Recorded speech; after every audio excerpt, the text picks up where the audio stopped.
also how we have different laws that divided not just black folks, but black folks from poor white people, who we had much more in common with than poor white people did with white people with power. Totally different. But what they did was, they said, hey, poor white people, we know you're poor, but at least you're white. So what we're going to do is, we're going to give you some privileges so you can benefit. And the first law that divided them was the privilege to bear arms for poor whites, and not their quasi-counterparts, the African slaves. And so there are other divisive laws that gave many poor whites that feeling of superiority over them. And unfortunately, we still see some of those residual effects today in that thinking.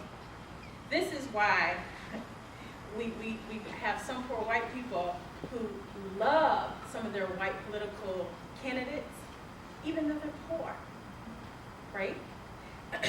But even though that they're not necessarily focusing on their basic human needs to survive, like food, water, shelter, health, education, all those things. But you know what? White people weren't the only ones taught to hate black people. Black people were taught to hate black people too. Somebody gets caught stealing. The image in the minds of black people, white people, whoever, of the assailant is likely to be, if not a black person, some other person of color. And so sometimes we find ourselves even weighing armed robbery higher than the embezzlement of billions of dollars every year through white-collar crime. You got to think about why we think these things. Where is that trajectory of epistemology? So my challenge with that too is sometimes we get in this habit where we try to impress those folks who have historically and politically oppressed us, whether it's by changing our body language, changing our physical appearance, or even our dialect when a white person enters the room. Where does that come from?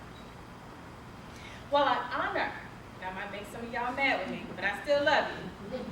I honor my foremother, Madam C.J. Walker, for being the very first woman, not just black woman, but woman millionaire in our country.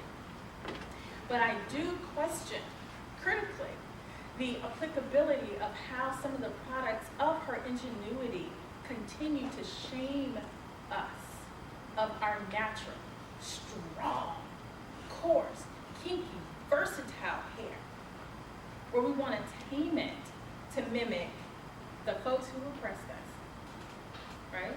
Making us ashamed to go out of the room, out of the house, unless we have straight edges or the security blanket of somebody else's straight hair.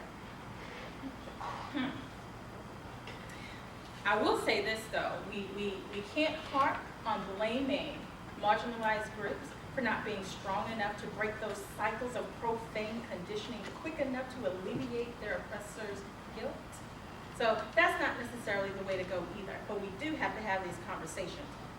Now, I don't mean to imply that race is more important than women's rights, veterans' rights, economic rights, the right to love or marry whoever you choose. But I do believe that there is a healing that is necessary that has been not talked about in this complicated conversation. What happens to a wound if you simply put a Band-Aid on it and move to a different part of the body? It doesn't heal. If you've been traumatized and the assailant, just because you may not see it anymore, it doesn't mean that everything that was going on inside your head and body goes away. There's a healing process that needs to happen. And unfortunately, you know, when I talk about the women's rights and the veterans' rights and homosexuality, all of these things at many points even intersect, which compounds this disease.